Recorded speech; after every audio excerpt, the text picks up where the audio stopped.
ಮತ್ತು ನಾವು ಇದೆಲ್ಲ ಮಾರ್ಪಿಂಗ್ ಮಾಡಿಬಿಡ್ತೇವೆ, AI ಟೆಕ್ನಾಲಜಿ ಯೂಸ್ ಮಾಡ್ತೇವೆ. ಸೊ ನೀವು ಏನು ಬಟ್ಟೆನೇ ಹಾಕ್ಕೊಂಡಿಲ್ಲ ಹಿಂಗೆಲ್ಲ ಮಾಡಿ 24 hours ನೀವು ಇದ್ದಿದ್ದು ನಾವು ವಿಡಿಯೋ ರೆಕಾರ್ಡಿಂಗ್ ನಾವು ಮಾಡ್ಕೊಂಡಿದ್ದೇವೆ. ಸೊ ಬಟ್ಟೆನೇ ಇಲ್ದಿರಂಗೂ ಕೂಡ ನಾವು ಮಾಡಿಬಿಡ್ತೇವೆ. ಈ ರೀತಿಯಾಗೆಲ್ಲ ಅವ್ರು ಹೆದರಿಸಿದ್ದಾರೆ.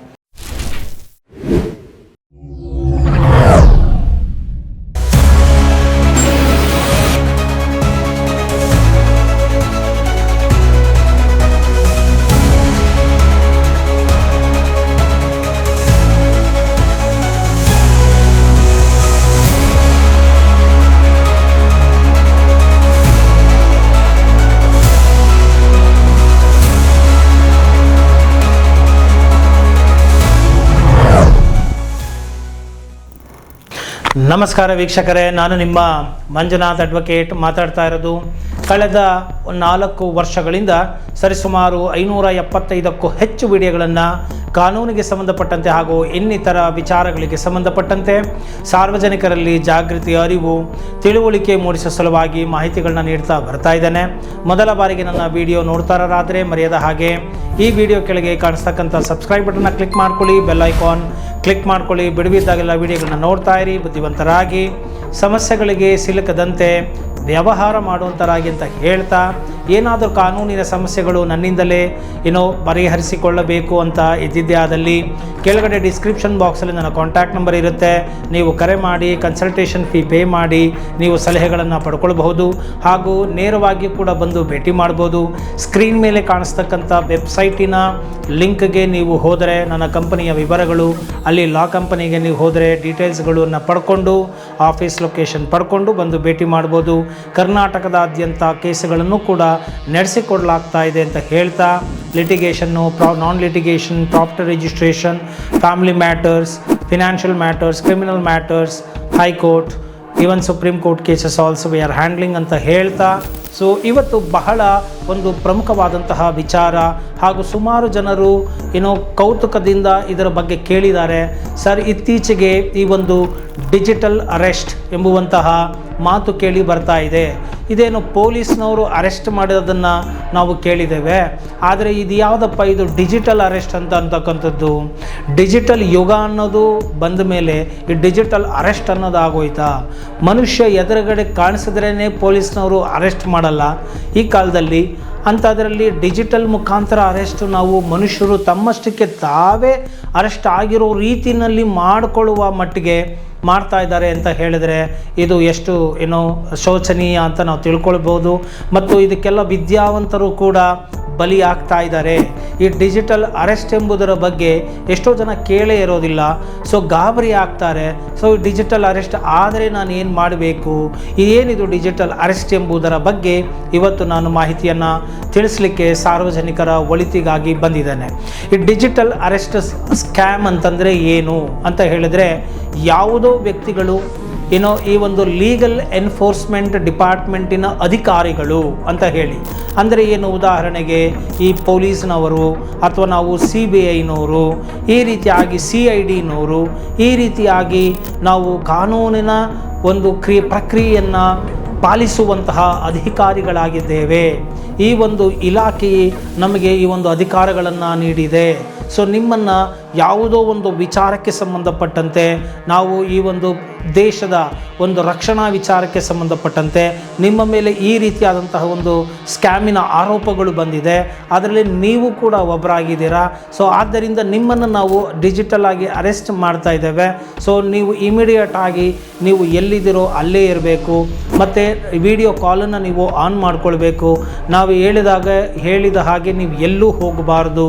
ಸೀದಾ ನೀವು ಮನೆಗೆ ಹೋಗಬೇಕು, ಅಥವಾ ಇನ್ನೆಲ್ಲೋ ಅಲ್ಲಿಗೆ ಹೋಗ್ಬಿಟ್ಟು ಅಲ್ಲಿ ಬೇರೆ ಯಾರು ಇರಬಾರ್ದು. ನೀವು ಈ ರೀತಿಯಾಗಿ ಇರಬೇಕು.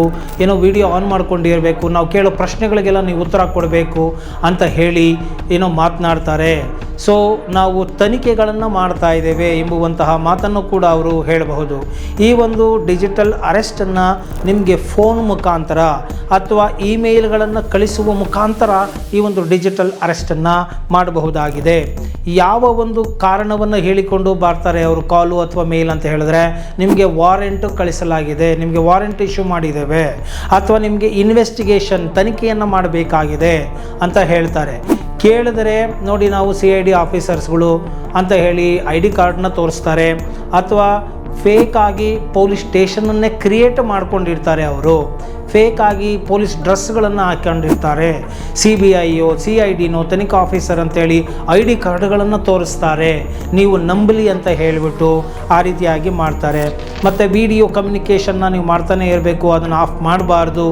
ನಾವು ಇದೊಂದು ಟಾರ್ಗೆಟ್ ಮಾಡ್ತಾ ಇದ್ದೀವಿ, ಇದರಿಂದ ಸ್ಕ್ಯಾಮ್ ಆಗಿದೆ, ಬೇರೆಯವರು ಇನ್ನೇನೋ ಟೆರರಿಸಮ್ಮು ಇನ್ನೇನೋ ಮಾಡ್ತಾ ಇದ್ದಾರೆ, ಸೊ ಅದನ್ನೆಲ್ಲ ನಾವು ಟ್ರ್ಯಾಕ್ ಮಾಡ್ತಾ ಇದ್ದೀವಿ, ಸೊ ನೀವು ಇದನ್ನು ಆಫ್ ಮಾಡಬಾರ್ದು, ಮಾಡಿದ್ರೆ ನಿಮ್ಮ ಮೇಲೆ ಸಂಶಯ ಆಗ್ತದೆ, ಮತ್ತು ನಾವು ಫಿಸಿಕಲ್ ಆಗಿ ಬಂದು ಅರೆಸ್ಟ್ ಮಾಡ್ತೇವೆ ಅಂತ ಎಲ್ಲ ಹೇಳಿಬಿಟ್ಟು ತುಂಬ ನಾಜೂಕಾಗಿ ಅವರಿಗೆ ರಕ್ಷಣೆ ಕೊಡೋ ರೀತಿಯಲ್ಲಿ ಮಾತಾಡಿಕೊಂಡು ಫಸ್ಟು ಅವರ ಹಿನ್ನೆಲೆ ಬ್ಯಾಕ್ಗ್ರೌಂಡು ಇದನ್ನೆಲ್ಲ ತಿಳಿದುಕೊಂಡು ಅವರಿಗೆ ಟ್ರ್ಯಾಪ್ ಮಾಡ್ತಾ ಇದ್ದಾರೆ. ಈಗ ನಾನು ಆಗಲೇ ಹೇಳ್ದಂಗೆ ನಿಜವಾಗ್ಲೂ ನಂಬಿಸೋ ರೀತಿಯಲ್ಲಿ ಪೊಲೀಸ್ ಆಫೀಸರ್ ಡ್ರೆಸ್ಗಳನ್ನ ಹಾಕೊಳ್ತಕ್ಕಂಥದ್ದು, ಅಥವಾ ನಾವು ಹೇಳ್ದಂಗೆ ಏನಾದ್ರು ನೀವು ಕೇಳಲಿಲ್ಲ ಅಂದರೆ ಫಿಸಿಕಲ್ ಅರೆಸ್ಟು ಮಾಡ್ತೇವೆ. ಜೊತೆಗೆ ನೀವೀಗ ಆಲ್ರೆಡಿ ಡಿಜಿಟಲ್ ಅರೆಸ್ಟ್ ಆಗಿರೋ ವಿಚಾರನ ಕೂಡ ನಾವು ಪಬ್ಲಿಕ್ಗೆ ತಿಳಿಸಿ ಬಿಡ್ತೇವೆ, ಇದು ವೈರಲ್ ಮಾಡಿಬಿಡ್ತೇವೆ ಅಂತ ಹೇಳ್ತಕ್ಕಂಥದ್ದು. ಮತ್ತು ಮೊದಲು ಪರಿಚಯಗಳನ್ನು ಮಾಡಿಕೊಳ್ಳೋದು. ಉದಾಹರಣೆಗೆ ನಾವು ಇತ್ತೀಚೆಗೆ ನಾವು ನೋಡೋದಾದರೆ ಕಳೆದ ಒಂದು 10 ತಿಂಗಳು ಆಗಿರ್ಬೋದು ಅಂತ ಅಂದ್ಕೊಳ್ತೇನೆ. ಸೊ ಆ ಒಂದು ಸಂದರ್ಭಗಳಲ್ಲಿ ಈ ಒಂದು ರೂಪಾ IR ಎಂಬುವಂತಹ ಒಂದು ಆರ್ಟಿಸ್ಟು, ಪ್ರೊಡ್ಯೂಸರು, ಸ್ಪಿರಿಚುವಲಿಸ್ಟು, ಫಿಲಾಸಫರು ಆಗಿರ್ತಕ್ಕಂಥವರಿಗೆ ಮತ್ತು BJPಯ ಒಂದು ಪಕ್ಷದಲ್ಲಿ ಕೆಲಸ ಮಾಡ್ತಕ್ಕಂತಹ ಆ ಒಂದು ವ್ಯಕ್ತಿಗೆ ಈ ರೀತಿಯಾಗಿ ಆಗಿತ್ತು. ಸೊ ಕಾಲ್ನ ಮಾಡಿ, ವಿಡಿಯೋ ಕಾಲ್ಗಳನ್ನು ಮಾಡಿ ಅವರು ಎಲ್ಲ ರೀತಿಯಲ್ಲಿ ಅವರನ್ನು ಹೆದರಿಸಿ, ಅಂದರೆ ಫಸ್ಟು ಪ್ರಾರಂಭದಲ್ಲಿ ಅವ್ರಿಗೇನು ಹೆದರಿಸಿರಲಿಲ್ಲ. ಪ್ರಾರಂಭದಲ್ಲಿ ನೀವು ತುಂಬ ಒಂದು ಒಳ್ಳೆ ಸಂಘದಲ್ಲಿ ಇದ್ದೀರಾ, ಒಳ್ಳೆ ಕೆಲಸಗಳನ್ನು ಮಾಡ್ತಾ ಇದ್ದೀರಾ, ನೀವೇನು ಓದಿದ್ದೀರಾ, ನಿಮ್ಮ ಮನೆ ತೋರಿಸಿ, ಯಾವ ಥರ ವಾತಾವರಣ ಇದೆ, ಹೇಗಿದೆ ಅಂತೆಲ್ಲ ಕೇಳಿಕೊಂಡು ತಿಳ್ಕೊಂಡು ಬೇರೆ ಇನ್ಯಾರೋ ನಿಮ್ಮ ನಂಬರ್ಗಳನ್ನು ಸ್ಕ್ಯಾಮ್ ಮಾಡಿಬಿಟ್ಟಿದ್ದಾರೆ, ದುರುಪಯೋಗ ಪಡಿಸಿಕೊಂಡಿದ್ದಾರೆ. ಸೊ ಅದಕ್ಕಾಗಿ ನಾವು ತನಿಖೆಗಳನ್ನು ಮಾಡ್ತಾ ಇದ್ದೀವಿ, ಇನ್ವೆಸ್ಟಿಗೇಟ್ ಮಾಡ್ತಾ ಇದ್ದೀವಿ, ನಿಜವಾದ ಆರೋಪಿಯನ್ನು ಹುಡುಕ್ತಾ ಇದ್ದೀವಿ, ನಿಮ್ಮ ಆನಲ್ಲೇ ಇತ್ತು ಅಂತ ಹೇಳಿದರೆ ನಮಗೆ ಅದು ಎಲ್ಲ ಟ್ರ್ಯಾಕ್ ಸಿಗುತ್ತೆ. ಸೊ ಆದ್ದರಿಂದ ನೀವು ಸಹಕರಿಸಬೇಕು, ನಿಜವಾದ ಆರೋಪಿಗಳನ್ನು ಹುಡುಕಲಿಕ್ಕೆ ನಿಮ್ಮ ಸಹಕಾರ ಬೇಕು. ಈ ರೀತಿಯಾಗಿ ಫಸ್ಟು ಒಳ್ಳೆ ರೀತಿಯಲ್ಲಿ ಮಾತನಾಡಿಕೊಂಡು ನಂತರ ಅವರಿಗೆ ನೀವು ಇಂಥ ಒಂದು ನೀವೇ ಈ ಒಂದು ವ್ಯಕ್ತಿ ಅಂತೇಳಿ ಐಡೆಂಟಿಫೈ ನಾವು ಮಾಡ್ಕೊಳ್ಳೋದಕ್ಕೋಸ್ಕರ ನಿಮ್ಮ ಅಕೌಂಟಿಂದ ನಮಗೆ ಇಷ್ಟು ದುಡ್ಡನ್ನು ನೀವು ಕಳಿಸಿಕೊಡಿ ಅಥವಾ ಟ್ರಾನ್ಸ್ಫರ್ ಮಾಡಿ, ಈ ರೀತಿಯಾಗಿ ಎಲ್ಲ ಹಣವನ್ನು ನಂತರ ಒಂದು ದಿನ ಎಲ್ಲ ಟೈಮ್ ತಗೊಂಡು ನಂತರ ಅವರಿಗೆ ಆ ಡಿಮ್ಯಾಂಡ್ಗಳನ್ನು ಮಾಡಿದ್ದಾರೆ. ಸೊ ಆನಂತರ ಅವರಿಗೆಲ್ಲ ಗೊತ್ತಾಗಿದೆ. ಇನ್ನೊಂದು ಮೊಬೈಲ್ ಮುಖಾಂತರ ಯಾವಾಗ ಇವರು ಹಣವನ್ನು ಡಿಮ್ಯಾಂಡ್ ಮಾಡಿದ ಮೇಲೆ ಅವರು ಇನ್ನೊಂದು ಮೊಬೈಲ್ ಮುಖಾಂತರ CBI ಆಫೀಸರ್ಸ್ಗಳಿಗೆ ಡಾಕ್ಯುಮೆಂಟ್ಗಳನ್ನೆಲ್ಲ ಅವರು ಕಳಿಸ್ಕೊಟ್ಟಾಗ, ನೋಡಿ ಈ ಥರದ್ದೆಲ್ಲ ಹಿಂಗಿದೆ, ಈ ಥರ ಇನ್ವೆಸ್ಟಿಗೇಷನ್ನ ಮಾಡಬೇಕು, ಕಂಪ್ಲೇಂಟ್ ಆಗಿದೆ ಅಂತೆಲ್ಲ ಕಳಿಸ್ಕೊಟ್ಟಿರೋದು ನಿಜಾನ ಸುಳ್ಳ ಅಂತ ಹೇಳಿ ಕಳಿಸಿಕೊಟ್ಟಾಗ ಇದೆಲ್ಲ ಫೇಕು ಅಂತೇಳಿ ಗೊತ್ತಾದ ಮೇಲೆ ಅವರು ಅದನ್ನು ಅವಾಯ್ಡ್ ಮಾಡಿದ್ದಾರೆ. ಸೊ ನೋಡಿ, ಹೀಗೆ ಅವರು ಡಬಲ್ ಗ್ರ್ಯಾಜುಯೇಟ್ಗಳಾಗಿ PhD ಹೋಲ್ಡರ್ ಆಗಿ ಒಳ್ಳೆ ಸ್ಥಾನದಲ್ಲಿದ್ದು ಕೆಲಸ ಮಾಡ್ತಾ ಇರ್ತಕ್ಕಂಥವ್ರಿಗೆ ಈ ರೀತಿಯಾಗಿ ಆಗೋಗ್ಬಿಟ್ರೆ ಶಿಕ್ಷಿತರು, ವಿದ್ಯಾವಂತರಿಗೆ ಮತ್ತು ಒಳ್ಳೆ ಸ್ಥಾನದಲ್ಲಿರುವವರಿಗೆ ಈ ರೀತಿಯಾಗಿ ಅವರು ಟ್ರ್ಯಾಪನ್ನು ಮಾಡುವುದರ ಮುಖಾಂತರ ಅವರನ್ನು ಎಲ್ಲೂ ಹೋಗದಿರೋ ಹಾಗೆ ಮತ್ತು ವಿಡಿಯೋನ ಆನ್ ಮಾಡುವ ಹಾಗೆ, ಯಾರು ಅವ್ರ ಜೊತೆ ಸಂಪರ್ಕವೂ ನೀವು ಮಾಡಬಾರ್ದು, ಮತ್ತು ಇದೇ ರೀತಿಯಾಗಿ ಇರಬೇಕು, 24 hours ಮೊಬೈಲು ಆನ್ ಆಗಿರಬೇಕು, ಈ ರೀತಿಯಾಗಿ ಎಲ್ಲ ಹೇಳಿ ಅವರನ್ನು ಒಂಥರ ಗೃಹ ಬಂಧನದ ತರಹದಲ್ಲಿ ಈ ಒಂದು ಡಿಜಿಟಲ್ ಅರೆಸ್ಟ್ ಮಾಡುವ ಮುಖಾಂತರ ಮಾಡ್ತಾರೆ. ಸೊ ಇದು ನಿಜಕ್ಕೂ ಕೂಡ ಖೇದನೀಯ, ಮತ್ತು ಇದಕ್ಕೆಲ್ಲ ಕೂಡ ಬಲಿಯಾಗ್ತಾ ಇರೋದು ಕೂಡ ತುಂಬ ತಪ್ಪು, ಮತ್ತು ಇದು ಆಗಬಾರ್ದು ಎಂಬುವಂತಹ ದೃಷ್ಟಿಯಲ್ಲಿ ನಾನು ಈ ಒಂದು ವಿಡಿಯೋವನ್ನು ಮಾಡ್ತಾ ಇದ್ದೇನೆ. ಸೊ ಈ ಒಂದು ಮಾಡುವುದರ ಮುಖಾಂತರ ಕೆಲವರು ಹೆದರಿ ಏನು ಮಾಡ್ತಾರೆ, ಅಮೌಂಟ್ಗಳನ್ನು ಟ್ರಾನ್ಸ್ಫರ್ ಮಾಡಿಬಿಟ್ಟಿರೋದು ಉಂಟು, ಜೀವಗಳನ್ನು ಕಳೆದುಕೊಂಡಿರೋದು ಉಂಟು. ಸೊ ಈ ರೀತಿಯಾಗಿ ದುಡ್ಕಕ್ಕೆ ಹೋಗಬೇಡಿ. ನಮ್ಮಲ್ಲಿ ಎಸ್ಪೆಷಲಿ ಇಂಡಿಯಾದಲ್ಲಿ ಈ ಒಂದು ಡಿಜಿಟಲ್ ಅರೆಸ್ಟ್ ಎಂಬುವಂತಹ ಕಾನ್ಸೆಪ್ಟೇ ಇಲ್ಲ. ಈಗ ಯಾವುದೇ ಒಂದು ವ್ಯಕ್ತಿಯನ್ನು ಅರೆಸ್ಟ್ ಮಾಡಬೇಕು ಅಂದರೆ ಅದು ಕಾಗ್ನಿಸಬಲ್ ಅಫೆನ್ಸ್ ಆಗಿರಬೇಕು, ಅವರಿಗೆ ನೋಟಿಸ್ ಕೊಡಬೇಕು, ಮತ್ತು ಪೊಲೀಸಿನವರು ಬಂದು ಮೌಖಿಕವಾಗಿ ಮತ್ತು ದೈಹಿಕವಾಗಿ ಬಂದು ಅವರನ್ನು ದಸ್ತಗಿರಿ ಮಾಡ್ಬೋದು. ಅರೆಸ್ಟ್ ಮಾಡುವಂಥ ಸಂದರ್ಭದಲ್ಲಿ ಸಂಬಂಧಿಕರಿಗೂ ಕೂಡ ತಿಳಿಸಿ ಅವರ ಒಂದು ದೈಹಿಕವಾದಂತಹ ಒಂದು ದೇಹದ ಮೇಲೆ ಏನಾದರೂ ಗಾಯಗಳಿದೆಯಾ, ಏನಾದರೂ ಡ್ಯಾಮೇಜಸ್ ಇದೆಯಾ, ಇದೆಲ್ಲ ನೋಟ್ ಮಾಡಿ ತಿಳಿಸಿ ಏನನ್ನು ಜಪ್ತಿ ಮಾಡಲಾಗ್ತಾ ಇದೆ, ಯಾವ ಸಮಯಕ್ಕೆ ಅರೆಸ್ಟ್ ಮಾಡಲಾಗಿದೆ, ಎಲ್ಲಿ ಕರ್ಕೊಂಡು ಹೋಗ್ತಾ ಇದೆ, ಇದೆಲ್ಲ ಮಾಹಿತಿಗಳನ್ನು ಪೊಲೀಸ್ನವರು ಸಂಬಂಧಪಟ್ಟಂಥವರಿಗೆ ಕೊಡಬೇಕಾಗುತ್ತೆ. ಇದೆಲ್ಲ ಕೊಟ್ಟು ಕರೆದುಕೊಂಡು ಹೋಗಬೇಕು. ಅಂಥದ್ರಲ್ಲಿ ಎಲ್ಲೋ ಕೂತು ಏನೋ ನಿಮ್ಮ ಮೇಲೆ ಸ್ಕ್ಯಾಮ್ ಆಗಿಬಿಟ್ಟಿದೆ, ನಾವು ಹೇಳೋದೆಲ್ಲ ಕೇಳಿ ನಾವು ಹೇಳೋದೆಲ್ಲ ಮಾಡಿ ಅಂದರೆ ಖಂಡಿತ ಮಾಡೋಕ್ಕೆ ಹೋಗಬೇಡಿ. ಸೊ ಆದ್ದರಿಂದ ನೋಡಿ, ಅವರಿಗೆ ಆ ವಿಡಿಯೋಗಳು ಆನ್ ಮಾಡ್ಕೊಂಡಿದ್ದಾಗ ಯಾವಾಗ ಅವ್ರು ದುಡ್ಡು ಹಾಕೋದಿಲ್ಲ ಅಂದಾಗ ಆಗ ಅವರು ಕೆಟ್ಟದಾಗಿ ಮಾತನಾಡಿದ್ದಾರೆ. ಮತ್ತು ನಾವು ಇದೆಲ್ಲ ಮಾರ್ಪಿಂಗ್ ಮಾಡಿಬಿಡ್ತೇವೆ, AI ಟೆಕ್ನಾಲಜಿ ಯೂಸ್ ಮಾಡ್ತೇವೆ, ಸೊ ನೀವು ಏನು ಬಟ್ಟೆನೇ ಹಾಕ್ಕೊಂಡಿಲ್ಲ ಹಿಂಗೆಲ್ಲ ಮಾಡಿ 24 hours ನೀವು ಇದ್ದಿದ್ದು ನಾವು ವಿಡಿಯೋ ರೆಕಾರ್ಡಿಂಗು ನಾವು ಮಾಡ್ಕೊಂಡಿದ್ದೇವೆ, ಸೊ ಬಟ್ಟೆನೇ ಇಲ್ದಿರಂಗೂ ಕೂಡ ನಾವು ಮಾಡಿಬಿಡ್ತೇವೆ, ಈ ರೀತಿಯಾಗೆಲ್ಲ ಅವ್ರು ಹೆದರಿಸಿದ್ದಾರೆ. ಇವರು ಏನು ಬೇಕಾದ್ರೂ ನೀನು ಮಾಡ್ಕೋ, ನಾನು ಏನಿದೆ ಅನ್ನೋದು ನನಗೆ ಗೊತ್ತಿದೆ, ನೀನೇನಾದ್ರು ಮಾಡ್ಕೊ, ನಾವೇನು ಮಾಡಲ್ಲ ಅಂತ ಅವರು ಧೈರ್ಯವಾಗಿ ಆನ್ಸರ್ ಮಾಡಿದ್ದಾರೆ. ಸೊ ಆದರೆ ಈ ರೀತಿಯಾಗಿ ಅಮಾಯಕರುಗಳು ಬಲಿಯಾಗ್ತಾ ಇದ್ದಾರೆ. ಅದು ಆಗಬಾರದು ಎಂಬುವಂಥ ಉದ್ದೇಶದಿಂದ ಈ ಒಂದು ಡಿಜಿಟಲ್ ಅರೆಸ್ಟ್ ಎಂಬುದು ಕಾನ್ಸೆಪ್ಟು ನಮ್ಮ ಭಾರತ ದೇಶದಲ್ಲಿ ಇಲ್ಲವೇ ಇಲ್ಲ. ಯಾರಾದರೂ ಇಂತಹ ಒಂದು ಸಂದರ್ಭಗಳಿಗೆ ಸಿಲುಕಿದರೆ ಖಂಡಿತವಾಗಿಯೂ ಅವರು ಈ ಒಂದು ನಿಯರ್ ಸೈಬರ್ ಕ್ರೈಮ್ ಪೊಲೀಸ್ ಸ್ಟೇಷನ್ಗಳಿಗೆ ದೂರುಗಳನ್ನು ಕೊಡಬಹುದಾಗಿದೆ. ಮತ್ತು ಕಾಲ್ ಮಾಡ್ಬೋದು, 1930 ನಂಬರ್ಗೆ ಕಾಲ್ ಮಾಡಿ ನಿಮ್ಮ ಕಂಪ್ಲೇಂಟನ್ನು ನೀವು ಲಾಡ್ಜ್ ಮಾಡಬಹುದಾಗಿದೆ. ಮತ್ತು ನ್ಯಾಷನಲ್ ಸೈಬರ್ ಕ್ರೈಮ್ ರಿಪೋರ್ಟಿಂಗ್ ಅಂತ ಹೇಳಿಬಿಟ್ಟು ಇದೆ, ಅಲ್ಲಿಗೂ ಕೂಡ ನೀವು ರಿಪೋರ್ಟಿಂಗು ಮಾಡಬಹುದಾಗಿದೆ.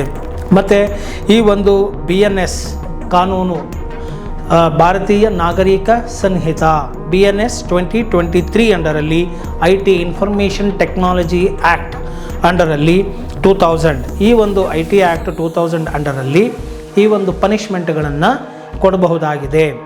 ಈ ರೀತಿಯಾಗಿ ನಾನು ಹೇಳಿದ ಹಾಗೆ ಯಾವುದೋ ಒಬ್ಬ ವ್ಯಕ್ತಿಯ ಹೆಸರನ್ನು ಹಾಕೋದು, ಡಾಕ್ಯುಮೆಂಟನ್ನು ಕ್ರಿಯೇಟ್ ಮಾಡೋದು, ಮತ್ತು ನಾನು ಅಧಿಕಾರಿ ಅಂತ ತೋರಿಸ್ಕೊಳ್ಳೋದು, ಇದೆಲ್ಲವೂ ಕೂಡ ಇಂಪರ್ಸೊನೇಟಿಂಗ್ ಡಾಕ್ಯುಮೆಂಟ್ ಅಂತ ಕರಿತೇವೆ. ಸೊ ಮತ್ತು ಅದರ ಒಂದು ಸೆಕ್ಷನ್ಗಳನ್ನು ಆ್ಯಡ್ ಮಾಡ್ಬೋದಾಗಿದೆ. ಮತ್ತು ಚೀಟಿಂಗ್, ಮೋಸ ಮಾಡ್ತಾ ಇದ್ದಾರೆ ಅಂತ ಹೇಳಿ ಚೀಟಿಂಗನ್ನು ಮಾಡ್ಬೋದು. ಮತ್ತು ಫೋರ್ಜರಿ ಮಾಡಿರ್ತಾರೆ, ಫೋರ್ಜರಿ ಸೆಕ್ಷನ್ನ ಇನ್ಸರ್ಟ್ ಮಾಡ್ಬೋದು. ಹಣ ಸುಲಿಗೆಗೆ ಏನಾದರೂ ಪ್ರಯತ್ನ ಮಾಡಿದರೆ ಎಕ್ಸ್ಟಾರ್ಷನ್ ಸೆಕ್ಷನ್ನ ಹಾಕಬಹುದಾಗಿದೆ. ಸೊ ಇದೆಲ್ಲ ಕೇಸುಗಳನ್ನು ದಾಖಲು ಮಾಡಿ ನೀವು ಅವರಿಗೆ ಖಂಡಿತವಾಗಿಯೂ ಶಿಕ್ಷೆಯನ್ನು ಕೂಡ ಕೊಡಿಸಬಹುದಾಗಿದೆ. ಮತ್ತು ಆ ಒಂದು ಸೆಕ್ಷನ್ಗಳನ್ನು ಸಂಬಂಧಪಟ್ಟಂತೆ ಅವರು ಶಿಕ್ಷೆಗಳನ್ನು ಅನುಭವಿಸ್ತಾರೆ, ಅವರು ಅಪರಾಧನ ಪ್ರೂವ್ ಮಾಡಿದ ಮೇಲೆ. ಇನ್ನು central government of telecom service providers, ಇವರು ಏನು ಮಾಡಿದ್ದಾರೆ, ಒಂದು ಸಿಸ್ಟಮ್ನ ಡೆವಲಪ್ಮೆಂಟ್ ಮಾಡಿದ್ದಾರೆ.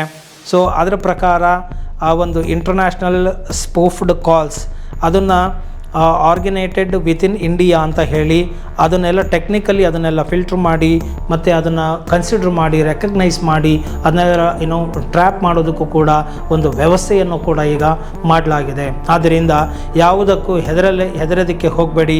ತಪ್ಪು ಮಾಡದೇ ಇದ್ದಾಗ ಮನುಷ್ಯ ಯಾವುದಕ್ಕೂ ಹೆದರೋ ಅವಶ್ಯಕತೆ ಇಲ್ಲ. ಯಾವುದೇ ವ್ಯವಸ್ಥೆಗಳಾಗಲಿ ನಾವು ತಪ್ಪು ಮಾಡದೇ ಇದ್ದಾಗ ನಮ್ಮ ಮೇಲೆ ಅವರು ಗದಾಪ್ರಹಾರ ಮಾಡಲಿಕ್ಕೆ ಸಾಧ್ಯನೇ ಇಲ್ಲ. ಆದ್ದರಿಂದ ಧೈರ್ಯವಾಗಿ ಇಂಥದ್ದನ್ನು ಎದುರಿಸಿ ಕಾನೂನಿನ ಒಂದು ಜ್ಞಾನವನ್ನು ಪಡೆದುಕೊಳ್ಳಿ. ಸೂಕ್ತವಾದಂತಹ ಇಲಾಖೆಗೆ ನಾನು ಈಗಾಗಲೇ ಹೇಳಿದಾಗೆ ಕಂಪ್ಲೇಂಟನ್ನು ಕೊಡಿ. ವಕೀಲರ ಸಲಹೆಗಳು ಮತ್ತು ಅವರ ಒಂದು ಏನಾದರೂ ಸಪೋರ್ಟು ನಿಮಗೆ ಬೇಕಾಗಿದ್ದರೆ ವಕೀಲರನ್ನು ಕೂಡ ನೀವು ಕರೆದುಕೊಂಡು ಹೋಗಿ ಕಂಪ್ಲೇಂಟ್ಗಳನ್ನು ಕೊಟ್ಟು ಕಾನೂನು ಪ್ರಕಾರ ನೀವು ಹೋರಾಟ ಮಾಡಿ ನೀವು ನ್ಯಾಯವನ್ನು ಪಡೆದುಕೊಳ್ಳಬಹುದು ಎಂಬುವಂತಹ ವಿಚಾರವನ್ನು ನಾನು ಇಲ್ಲಿ ಹೇಳ್ತಾ ಇದ್ದೇನೆ. ಸೊ ಈ ಒಂದು ವಿಡಿಯೋ ಕಂಟೆಂಟು ನಿಮಗೆ ಇಷ್ಟ ಆಗಿದ್ದೇ ಆದಲ್ಲಿ, ಎಜುಕೇಷನ್ ಸಿಕ್ಕಿದ್ದೇ ಆದಲ್ಲಿ ಮರೆಯದ ಹಾಗೆ ಲೈಕ್ ಕೊಡಿ ಹಾಗೂ ಇತರರಿಗೂ ಕೂಡ ಶೇರ್ ಮಾಡಿ. ಜೈ ಹಿಂದ್, ಜೈ ಕರ್ನಾಟಕ ಮಾತೆ.